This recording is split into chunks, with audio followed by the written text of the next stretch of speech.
This podcast is part of the Shareable Podcast Network. Learn more at shareable.fm. The shortest distance between 2 points is a straight line, but rarely do successful people get from point A to point B taking the most direct route. Host Jeffrey Klein speaks to a diverse mix of people to explore their story of success and the dots connected along the way. Thank you for listening. Here's your host, Jeffrey. Wow, another great episode talking with my mother-in-law. And while some people make jokes and say they don't like their mother-in-laws, I got really lucky because I have the best mother-in-law there is. She is super creative, but also has this amazing ability to connect with people because of her gratitude for things in her life, her commitment to volunteering. And I've, as I say in the episode, I've been benefited from her amazing seamstress and how everyone should learn to use a sewing machine. Enjoy this awesome episode. Thanks. My guest today is Ruth Goodman, a British artist and seamstress who has spent much of her time supporting worthy charities. Mrs. Goodman started sewing when she was only 12 years old, making her own clothes as a teenager, and then later making clothes for her own children. Mrs. Goodman studied fashion design and clothing technology at Hollins College in Fallowfield before working in interior design, making silly homeware accessories. She has also served as a wardrobe for amateur theater productions, as well as made special swimwear for women who have undergone mastectomies. Mrs. Goodman has been an active volunteer for the League of Jewish Women, as well as a supporter of many other charities including Heathlands, the Nikki Alliance, and the Halle Orchestra. Her volunteer work has led her to meet several members of the royal family. Later in life, she picked back up her interest in art, studying the Reignite program of Bury Council, and then joining the Whitefield Painting Club. She continues to create in pencil, charcoal, oils, and pastels, as she has done portraits and photographs of celebrities such as Amy Winehouse and Michael Jackson, to live portraits of the mayor of Bury. She is a proud wife, sister, mother, and grandmother, and in May, she's the world's best mother-in-law. Please welcome Ruth Goodman. Hi, everybody. Hi. So I like to start at the beginning. Where were you born and what did your parents do for a living? Well, I was born in the market town of Bury, Lancashire in 1954. And interestingly, the founder of the Metropolitan Police Service of the UK, and he was also former Prime Minister of the UK, Sir Robert Peel, was also born in Bury in 1788. So I'm in good company. My father was a market trader. He joined the army when he was 19, and he actually was a paratrooper landing in the D-Day landings. And he met my mother in around 1947-48. She was very, very bright at school, but she had to leave, as a lot of women did in those days, at 18 to get a job. Money was tight. And she trained as a shorthand typist, which saw her through quite a number of years as a secretary. She could have gone on further, but unfortunately she didn't. But, we had a happy upbringing after the war, and I learned quite a lot from both my parents. So as a kid coming up after the war, did you have different perspectives of kind of what you want to be when you grew up? Well, you have to remember that at that time, we were, my parents' generation were rebuilding the country, and there wasn't a lot of everything around. We just about had a car. We just about had a television. Life was very simple, and it was great. It was really fun. We had a really happy childhood. My two brothers were encouraged to go further in their education, which they both did, and I sort of had no particular ambition. I was a normal teenager. However, of course, at that time in the 70s, we had Mary Quant and Twiggy, and everybody was talking about fashion. And I actually had that was my interest. I developed my interest in fashion at that point. And I think that's what I wanted to do. I guess I could have done more, but I went to a very good college and I learned a lot. I worked for good companies. And I met my husband very young. So that was my future and my ambition. But I've always sewn, had an interest in sewing, and I just developed it as I got older. And growing up, having a sewing machine at a very young age, did but also seeing kind of these fashion, icons at the time. Was there anyone you looked up to who's kind of like a role model while you were growing up? Well, I had a great aunt who was a spinster, who was a wonderful, wonderful dressmaker. I don't know about role model. I did used to sit by her knee and watch her sewing, and I guess that's what got me on the road. I just sort of taught myself and was just interested in fabric and shape, and a lot of it was sort of trial and error. But I've always, tried to be a little bit of a step ahead in fashion, and that was, and I was tall and skinny like Twiggy, so I was sort of halfway there.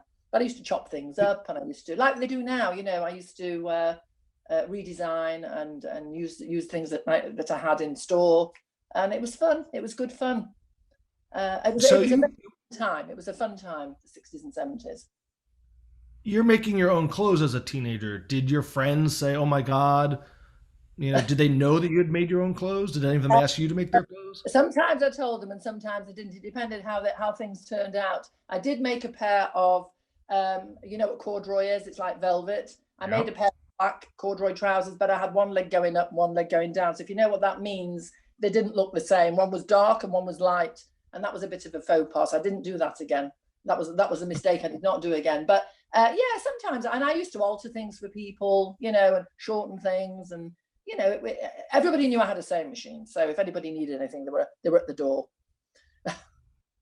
I've been a beneficiary of that myself. You have indeed. And I just while we're talking about sewing, I think it's really important that young generations, not even young generations, everybody should learn how to sew, especially nowadays. And as you know, I've taught my girls, and I've even taught your son how to use a sewing machine. And I think it's really important that people learn how things are made, how to save things, how to alter things. We live in a throwaway society. It's terrible. And maybe we're post-COVID, maybe people are going to start thinking about that again now. I hope so, Yeah, I think it's a wonderful skill to have, one that I don't. I'm very fortunate that my wife does. And I'm hoping, my son will carry on that tradition. Well, you know what they say? They say that the men make the best tailors, better than women. So, there's no stigma anymore. Best fashion designers are probably men. Well, I shouldn't say that, but they're pretty good. So I'm obviously obsessed with story. I'm curious, who was a great storyteller when you were growing up, and what do you think made them such a good one? Yeah. Well, my father, Harold, who unfortunately you never got to meet, was a great storyteller. He had a lot of stories. He had stories from the army, his first days in business. He met some very interesting people along the way. He was also involved with charities. He was a market trader. And if you know anything about market traders, they have their own stage. That's what they do. They stand, well, in the old days, it's not so much these days, but they used to pitch. They used to sum up their audience and find out who was likely to buy, and they'd have their own way of selling. And he was hilarious. He was hilariously funny. He was one of the old school. And he had all these amazing stories and turns of phrase. And my family, we all laugh about it, and we do requote him. And I think he might have made a very good actor, in spite of his limited education. But he was good in the centre of attention, and he was a very good auctioneer. So again, you have to have a certain skill to become an auctioneer. And he also had a great sense of humour. And he was also people were drawn to him. So I think his storytelling was certainly an example in the old days then. My mother was also good at telling stories, if you remember, Jeffrey. She always had something to say, and she'd recall things that had happened to her, and some very funny stories that, experiences. So yeah, I think maybe I come from a background of storytelling. And getting back to kind of you doing fashion, what was your first paying job? Was it in making clothing, or? Well, when I took a summer job when I was about 16, I did it for about 2 or 3 years on the row. We had a store in Manchester called Kendall Milnes, which was very famous, a bit like Saks Fifth Avenue, but it was a one store. It wasn't a chain, and they had fashion concessions, and it was very, very popular in those days. So it was buzzing, and I used to work through the summer, and that was my first paid job. So I was selling clothes, to all sorts of women. It was ladies fashion. So yeah, it was a good experience. And you also are become quite the artist. And when did you first learn to either paint or draw, or when did that other Well, skill when I was at creep in? school, everybody had to do art in those days. I'm sure I don't know whether they're still doing it these days, but we had to do art. It was part of the syllabus. And some people were interested, some people weren't. And I don't think I was particularly inspired by our teachers. I did A-level. I went on to do A-level art. Again, I wasn't particularly inspired. I passed it, but I didn't do any particularly great work. And as the years went by, I started going to galleries, looking at different artists, and I just suddenly got the urge to take up a paintbrush. So about 15 years ago, I started with local adult education classes, and it was great. And I met other people my age. We were all rediscovering it. Started oil painting, which I'd never done, which I love. And I found I could do portraits, which also I get a lot out of. And we have, we don't have it, it's Sky Arts, Portrait Artist of the Year, which is amazing. So that's something I follow. So yeah, I'm glad I did it. I'm really glad I did it. So between kind of the fashion and the art, and I know you're a big traveler, what's kind of the most surprising place you've ever found yourself, whether it's a location or engaging with a particular person, where you like thinking about, wow, I can't believe I was there or met this person or spoke to that person? Well, okay. Excuse me, I was involved with a fundraiser for the Halley Orchestra, and I sold some tickets for them. And for some unknown reason, I'm not quite sure why, I was asked if I would like to be presented to Princess Margaret, the Queen's sister. She was our guest of honor. I said, of course, I would be absolutely delighted. Thank you. So the organizer phoned me to tell me we'd be meeting in a special room at the Midland Hotel. There were a few of us. It wasn't just me. There was quite a few of us. And I said, I have my mother with me today, and I also have a relative from the United States. This was my sister-in-law's mother, who just happened to be in town that day. She'd come to visit. And I said, could I possibly bring them with me?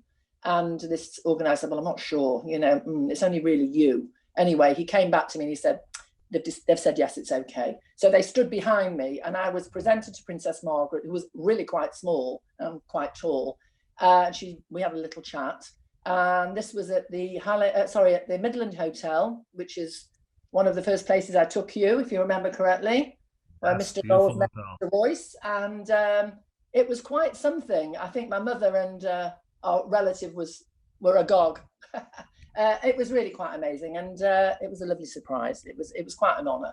And then she, of course, went down to the main room and gave her speech.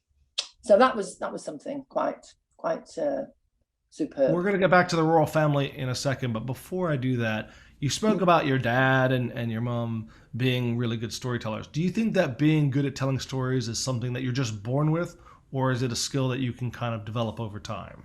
Not everybody is good at telling a story. Maybe you can, with everything that's available today, you can probably do courses and learn how to do it better. I think it's a skill that comes from confidence and learning to, as you do, sort of vet your audience beforehand or during, and sort of change the way you tell the story according to the people that are listening to you. I think you can learn it, but you have to really want to do it. And the more you do it, I'm sure the better you get. And the more you get feedback, you can then act on that. So yeah, I think you can learn it. And I think some of it may be inherited. But it's combination of nurture and nature, I guess. Well, yes, exactly. But it is a great way to talk to people and sort of hold their attention. But yeah, of course, you have to think about what you're saying as well, of course. But well, I'm a big proponent that stories are the best way to capture people's attention. And also, you commented on, for me, the audience is the most important thing to think about whenever you're speaking, and telling stories. I actually, through my charity work, I actually went on radio once with two other ladies from my organisation. They were so nervous. I mean, they'd written all these notes, and they were really, I could see them shaking. And I thought, oh my goodness, I've written nothing. I wrote a few sketchy notes down, and I had to talk very fast. I do tend to talk fast. I had to talk fast because I had a lot to say. It was about what I do for the League. And And it was great. I actually really enjoyed it, and I wish I'd done more, really. But yeah, I wasn't telling a story as such, but I tried to make it sound like it was a story, even though it was actually facts and figures. So that's something else. You sort of stretch it and mold it and maybe make it more interesting if you can. Yeah. So you mentioned about meeting Princess Margaret, and I know you've met a couple other members of the royal family. Why are they still important and relevant in England? I mean, there are certain people who I think still believe in their stature and importance, and then others who don't. What's your take on that? Oh, well, my father-in-law was a great royalist. He absolutely loved anything to do with the royal family. And of course, if he'd have been alive now, the crown, he would have been going mad for the crown. I think it's important. I think the royal family is very important. I think she's a marvelous figurehead. She's a prime example of duty, excuse me, hard work, stability. I'm very sorry that she has a dysfunctional family. I don't know how she copes with that and all the scandals that have surrounded them over the years. But I think most people admire and respect her. And I think we're lucky to have her, really. And I think William will be a wonderful king. I really like William. I think he's going to, the future of the monarchy will be in safe hands with him. He's picked up on the modern life. He's picked up on what people want to hear and do. He's made some wonderful programs. And I think they should, I think it'll take a different form as the years go by. But, I think there's been too much written about Charles and Diana and all that's going on with the crown. I don't know that that's necessary. In a way, maybe Charles should have gone with Camilla first time round, but then we wouldn't have William, would we? So there you go. I did go to Buckingham Palace to the Royal Garden Party, also to do with much voluntary work. And there were a lot of people there. There were a couple of thousand people there. A lot of people support the Queen. People were outside the palace. It was a great day. I think they have one every year, not this year, obviously, but 3 days on the run. It's a huge thing. So, I think the support is still there for the monarchy. And I think we'll see what happens when Charles steps in and eventually William. So, I think it's important. And I hope they keep going. But they'll have to change. They've already started changing. Speaking, you talked about the Queen and her duty, and I see from all the royals, that a big part of their role is in giving back and volunteering, and you've done a lot of that in your life. Why do you think that's so important to be able to volunteer and to give back? Well, they say volunteering is very good for you. It's very good for your psyche. It's very good for your hormones. It really makes you feel good about yourself. And you're not really doing it for yourself. You're doing it for other people. And I've met some really amazing people, in hospitals, in care homes, with disabled, with all sorts of people who are just wonderful. They do these jobs that not everybody wants to do. They don't get paid a great deal of money for doing it. And they are fun, they are interesting, they lead, they inspire, they open your eyes. And, without doing voluntary work, I would never have come across these people. And the other thing is, of course, I've become more confident in public speaking, which I've done a few times due to my charity work. So there's a skill. I suppose it's like telling your own stories, to groups of strangers. But it's very important to give back. And I hope that young people will demonstrate altruism as well. It isn't uncool, it's cool. It's cool to be a volunteer. And people sometimes volunteer and then they get offered paid work through volunteering. There's so many facets to it, really. A bit late for me now, but certainly I think everybody should do some volunteer work at some time in their life because it really is so important. And I'm glad I've done it, and I'll keep on doing it as long as I can. Yeah, I mean, obviously, it's something that we're trying to instill in your grandchildren, and they've all done voluntary work and will continue to do so. And the nice part now is that I think they're seeing the model of their family, and they're thinking about it independently, which is, I think, the goal. That not just to be told you need to do volunteer work, but to actually want to. And I think they're seeing that now, and it's very encouraging from my perspective. Good. Well, I've been a member of the League of Jewish Women for 25 years. It's welfare. It's not fundraising. It's welfare organisation, and we support the Jewish and the wider community. So it's not just Jewish organizations, it's non-Jewish organizations. We've just had, only last week, a coffee morning on Zoom, because obviously we couldn't have it live, for the Council of Christians and Jews. And we have got some fun. Every year, the same group of people come, they want to be with us.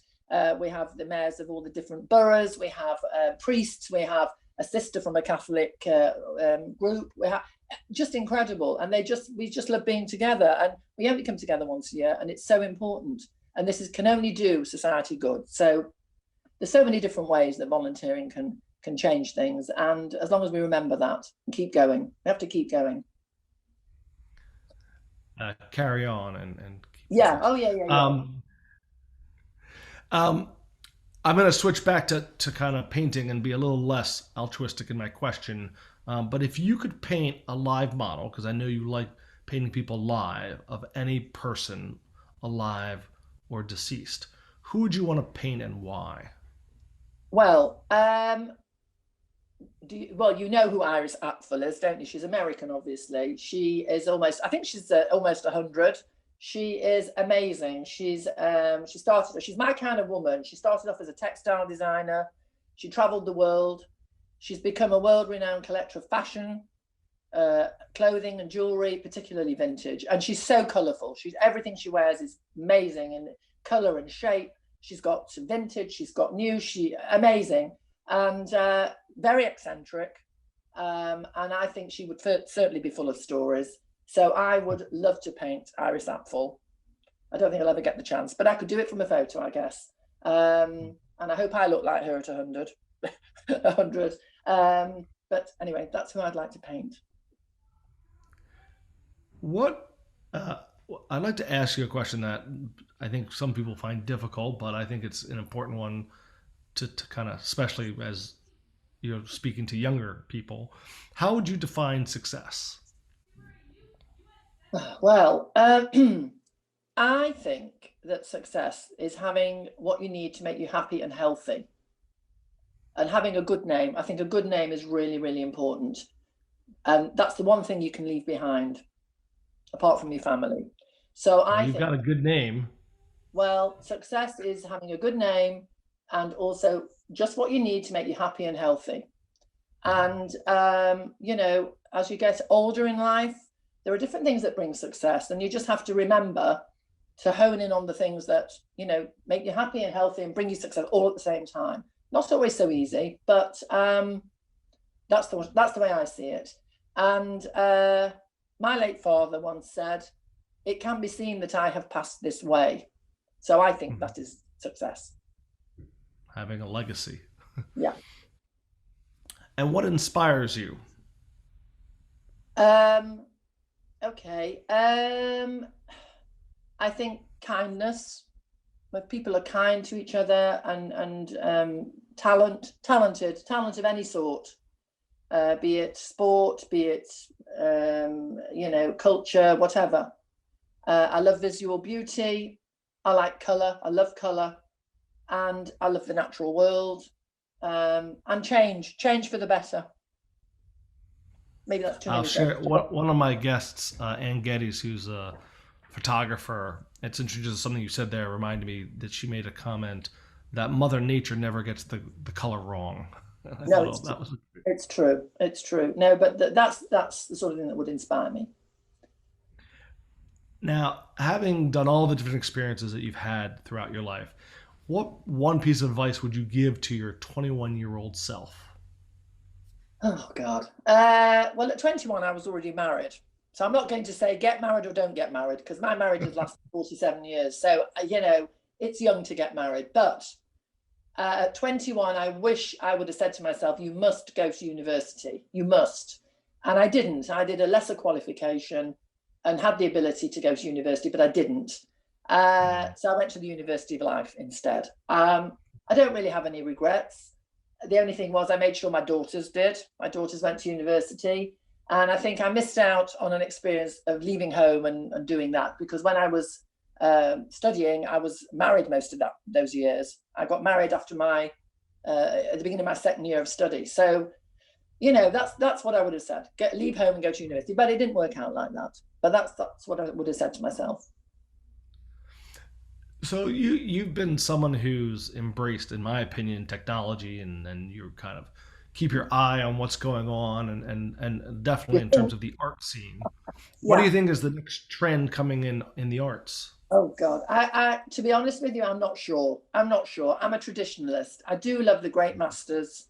Um, we have a program on at the moment. I don't know if it's on Sky. I'm not sure. Called Rebel Arts. I'm not sure if I'm going to watch it. It looks interesting, but I'd rather watch Portrait Artist of the Year. I do love Banksy. I do love Tracy Emin. I also love David Hockney. The thing I like about David Hockney is that he does experiment with different techniques. He's always done that, and even in his 80s, he's now using iPads and all these new technologies. So who knows? I think you do what you want. I think in art, you do what you want, what you feel is in you, and you want to paint. So I'm afraid I don't know how to answer that one. Well, let me ask you specifically because you mentioned both David Hockney and others that now use an iPad Yeah, as their canvas. What are your yeah. thoughts on that? I haven't tried it, but I think my grandson Avi has. He's got one of these pens, and Hmm. he did a self portrait, which is really really good. In fact, he came with me when we had the mayor of Bury last year. He was actually off school that day, and I said, "Get your paints together. You're coming with me." And he came and he did a portrait of the mayor, but he did it with oils. Sorry, acrylics. Um, so yeah, I think the kids today will be given a wider option of techniques, and they'll probably study more modern artists. I'm not sure. But you know what? In its day, even all paints were new. You know what I mean? They were a new form of technology. And the colors and the new dyes, the new colors. So maybe it's just going to keep on evolving. Um, I think when the restrictions of coronavirus are over, I will get back to portraits with my art clubs, and maybe at the moment I could do some landscapes. I've got no excuse really. I could still get out, I suppose, but I have thought about art therapy. Maybe at some point I might do a course in that. We'll see. Hmm. Well, you've gone and answered my next question of what was next Oh, for you. So well, let's move. Is there sorry. anything else you want to add to that? Well, if I have the time and I feel I could be of use in that sphere, maybe that's something I would do. But of course, everything is on hold at the moment, so this is the time supposed to look into it. But we'll see. We'll see. So now we're at that portion where I ask you 9 rapid fire questions, which aren't always as rapid fire as they can be. But here we go. Is it better to be a planner or a doer? Well, I think you need to be both. You need to plan and then act fast, so you don't forget your plan or get your plan written down somewhere. But I think you need to do both to get a good result. Should stories always have happy endings? Well, life isn't like that, is it? Life just is not like that. But realistic, you've got to be realistic, but you've got to be optimistic as well. It's good to be optimistic. So go for it. Go for the optimism. If you had to Oh, sing a karaoke song, and sometimes I'll just ask this as what's your favorite song? Because some people don't like karaoke, but what song do you think you'd want to sing, or what's a song you love to hear and sing to? well, I don't do much karaoke to be honest, but we did make a video many years ago of Twist and Shout, which was brilliant. So I'd say Twist and Shout. Do you have a favorite painting? I know, let me ask it this way: what's one of your favorite paintings? Because to make you pick just one might be Oh, difficult. I know it is difficult, and I did think about this a little bit, and I like by David Hockney, Mr. and Mrs. Clark and Percy, because it's set in the 1970s. It's very nostalgic for me, and it's a really lovely painting. It's a big painting. Forget now where it's hanging, but it's a David Hockney. I like David Hockney, and he's still going, which is brilliant. And so, can you name one of your favorite artists other than David Hockney? As clearly he's one of them. Oh well, God, Rembrandt's amazing, Van Gogh's amazing. You can learn so much from Cézanne, Monet. You can learn so much from just studying the paintings. They're all fantastic, but all in their different ways. Can you name a book that left a lasting impression on you? Yes, I can, and I've recommended it to quite a few people, and I haven't met anybody who hasn't enjoyed it. Where the Crawdads Sing by Delia Owens. It's a really lovely book. It grips you. It's sweet. I can't explain. It's a really great book to read. It's immersive, and it has a really good ending, which is good. And she is actually an artist in it at the end. So that did it all for me. But it's a great book. Can you name one of your favorite movies?